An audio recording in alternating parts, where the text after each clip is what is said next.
warm jungle, he reached a giant banyan tree and a little hut before which sat the motionless yogi, to whom he had once before brought gifts of milk and butter.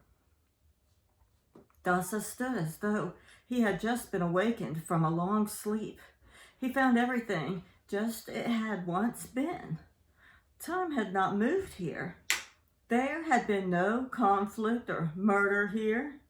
It seemed to him as though life and time had become crystallized in the eternal.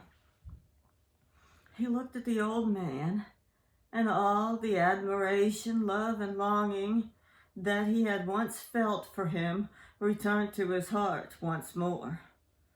One glance at the hut was enough to tell him that it would be necessary to make some improvements before the next rainy season. Venturing a few steps forward, he then entered the hut and examined its contents. He found a bed of leaves, a gourd containing a little water, and an empty wicker basket. Taking the basket, he went away to look for food in the forest and returned with fruits and sweet resin. Next, he took the bowl and filled it with fresh water. He had now accomplished all that could be done. One needed so little here in order to live, so he squatted down on the ground and fell into a deep reverie.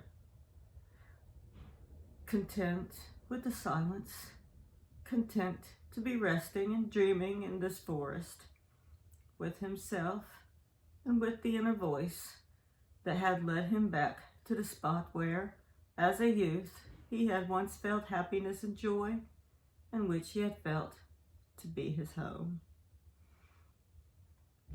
He remained with the old man, renewed his bed of leaves, provided food daily for both of them, repaired the hut, and began to build a second one close at hand for himself. The old man seemed to tolerate him, but Dasa could not be absolutely certain as to whether he had realized his presence or not. When the yogi came out of his deep meditation, it was only to enter the hut and sleep, to eat a mouthful, or to go for a short walk in the forest. Thus, Dasa lived with the silent one, obliging and hardly noticed, as a servant in the presence of a great man, or rather as a small house pet, a tame bird, or a mongoose might live among men, because he had existed for so long as a fugitive and in hiding, unsure of himself, with a guilty conscience and perpetually aware of pursuit. This restful life, effortless work, and proximity of the yogi, who seemed to be completely unaware of him, suited him well enough for a time. He slept dreamlessly and without fear, forgetting for days on end what had happened. He gave no thought to the future, and if he had any desires at all, they were to remain here, to be accepted and initiated by the yogi into the mysterious life of an ascetic, to participate in yoga, and eventually to attain all their proud freedom from care. He had begun to imitate more and more often the behavior of the venerable hermit, to sit motionless with his legs crossed, to peer into an invisible world, and to become insensible to all that was happening around him. For the most part, it simply tired him out. His limbs suffered agonies from stiffness, and his back ached. He was importuned by mosquitoes, or attacked by a curious sensitivity to the skin, an itching and an irritation, which compelled him into the fidget and scratch himself, and finally to abandon his sitting posture. Sometimes, however, he experienced quite a different sensation, as emptiness, a feeling of lightness, and levitation, such as sometimes occurs in dreams. one seems to glide above the earth like a cloud, and when occasionally one comes down to touch it, one is swiftly repelled again. In these moments, he obtained a glimpse into what it must be like to soar perpetually, how his own body could shed its weight and enable his soul to swing in the rhythm of greater, purer, sunnier life, elevated and impelled by the permanent, the timeless, and the infinite. But these remained moments and presentiments, and when disappointed, he returned to everyday life. He decided that he would try to persuade the master to be his teacher, instruct him in his exercise and secret arts, and perhaps make of him a yogi. Yet how could he achieve this? It did not seem as though the old man would ever recognize him with his eyes, or as though words could ever be spoken between them, for he appeared to be beyond days and hours, forest and hut, and also beyond speech. One day, however, Dasa plucked up enough courage to break the silence. He had once more fallen a prey to dreams which recurred night after night, alternately sweet and nightmarish, either of his wife Parvati or of the terror of the fugitive's life. And he made no progress by day. He could not sit and practice his exercise for any length of time, but was constrained to think of women and love. It may, of course, have been on account of the thundery weather, for the days were sultry with burning gusts of wind. One particularly disturbing day, when the mosquitoes had swarmed, Dasa dreamed a heavy dream which left him fearful and tense, the content of which he could not remember in detail, but which seemed, on awakening, to signify a piteous and shameful retrogression to an earlier stage and condition of life. He slunk about in the vicinity of the hut the whole day long, somber and restless, playing at the task and that, settling down more than once to practice his meditations, but on each occasion being overcome by a feverish unrest.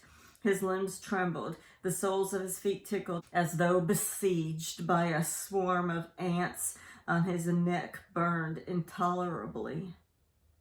He endured it for a while, and then looked shyly and rather shamefacedly over at the old man, who was sitting there in perfect attitude, and whose face, with the inwardly turned eyes, swayed gently, and with the calm serenity of a lotus flower. When the yogi arose and went over to the hut, Dasa, who had long waited a propitious moment to speak to the sage, confronted him at last. "O most venerable one," he said, "forgive me for intruding upon your peace. I myself am in search of peace, and should like to be like you, and to live as you do. Look, I am still young, and yet I have already suffered much, and destiny has played many a hideous trick upon me. I was born a prince, only to be banished among the cows and the herdsmen. I became a cowherd myself, and grew up joyfully and strong as a young ox, and innocent in heart. But then my eyes became aware of women, and as the most beautiful of them all came before my gaze, I placed my life in her service. I should have died had I been unable to possess her, so I abandoned my fellow travelers and courted Parvati. I became a son-in-law and a servant and worked hard, but Parvati was mine and loved me, or so I thought. And every morning I returned to her arms and lay upon her breast. And then one day the Raja arrived in the neighborhood. that same stepbrother on whose account I had been driven out as a child, who came and took Pravati away from me. This was the greatest sorrow that I have yet suffered, and it transformed my entire existence. I slew the Raja and have since led the life of a criminal and a fugitive, for pursuers have been on my heels ever since.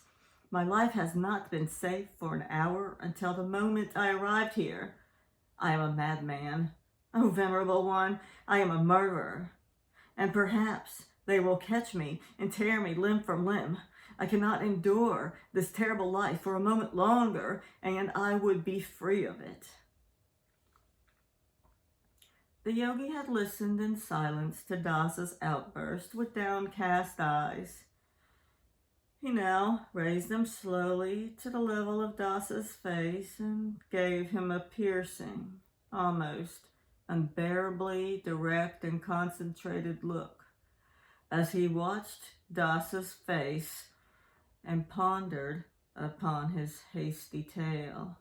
His mouth suddenly changed to a smile, until finally, shaking his head with a noiseless laugh, he cried, "Maya, Maya." Confused and ashamed, Dasa remained standing there while the old man calmly went off for his usual walk. Before taking his meal along the narrow path through the ferns, he walked up and down with well-measured steps.